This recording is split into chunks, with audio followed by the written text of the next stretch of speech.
ಎರಡನೇ ಭಾಗದಲ್ಲಿ ಈಶ್ವರ ಸ್ತುತಿ ಪ್ರಾರ್ಥನಾ. ನಾವೆಲ್ಲ ಒಟ್ಟು ಈಶ್ವರ ಸ್ತುತಿ ಪ್ರಾರ್ಥನೆ ಮಾಡ್ತೀವಿ, ಎಲ್ಲ ಕೇಳಿಸ್ಕೊಡಿ. ಅಥೇಶ್ವರ ಸ್ತುತಿ ಪ್ರಾರ್ಥನೋಪಾಸನಾ. ವಿಶ್ವಾನಿ ದೇವ ಸವಿತರ್ದುರಿತಾನಿ ಪರಾಸುವ ಯದ್ಭದ್ರಂ ತನ್ನ ಆಸುವ. ಓಂ ಹಿರಣ್ಯಗರ್ಭಃ ಸಮವರ್ತತಾಗ್ರೇ ಭೂತಸ್ಯ ಜಾತಃ ಪತಿರೇಕ ಆಸೀತ್ ಸದಾಧಾರ ಪೃಥಿವೀ ಯಾಮುತೆ ಮಾಂ ಕಸ್ಮೈ ದೇವಾಯ ಹವಿಷಾ ವಿಧೇಮ. ಓಂ ಯ ಆತ್ಮದ ಬಲದ ಯಸ್ಯ ವಿಶ್ವ ಉಪಾಸತೆ ಪ್ರಶಿಷಯಸ್ಯ ದೇವಾ ಯಸ್ಯ ಛಾಯಾಮೃತಯಸ್ಯ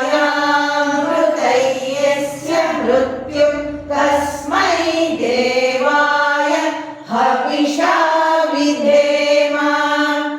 ಓಂ ಯ ಪ್ರಾಣತೋ ನಿಮಿಷತೋ ಮಹಿತ್ವೈಕ ಇದ್ರಾಜ ಜಗತೋ ಬಭೂವ ಯ ಈಶೇ ಅಸ್ಯ ದ್ವಿಪದಶ್ಚತುಷ್ಪದ ಕಸ್ಮೈ ದೇವಾಯ ಹವಿಷಾ ವಿಧೇಮ.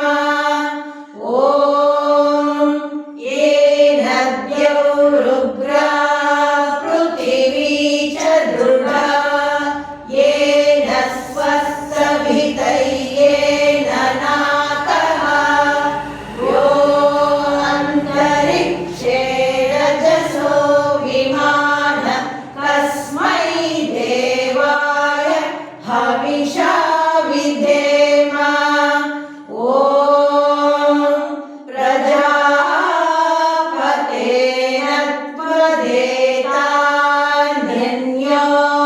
ವಿಶ್ವಾ ಜಾತಾಧಿಪರಿತಾ ಬಭೂವ ಯತ್ಕಾಮಾಸ್ತೆ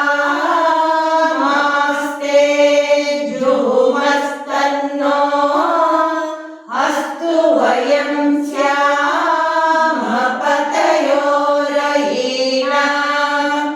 ಓಂ ಭನೋ ಬಂಧುರ್ಜನಿತಾ ಸವಿಧಾತಾ ಧಾಮಾನಿ ವೇದ ಭುವನಾನಿ ವಿಶ್ವಾ ಯತ್ರ ದೇವಾ ಅಮೃತಮಾನಕ್ಷಾಣಾ ಶ್ರುತಿಯೇ ಧಾಮನ್ನ ಧೈರ್ಯಯಂತ.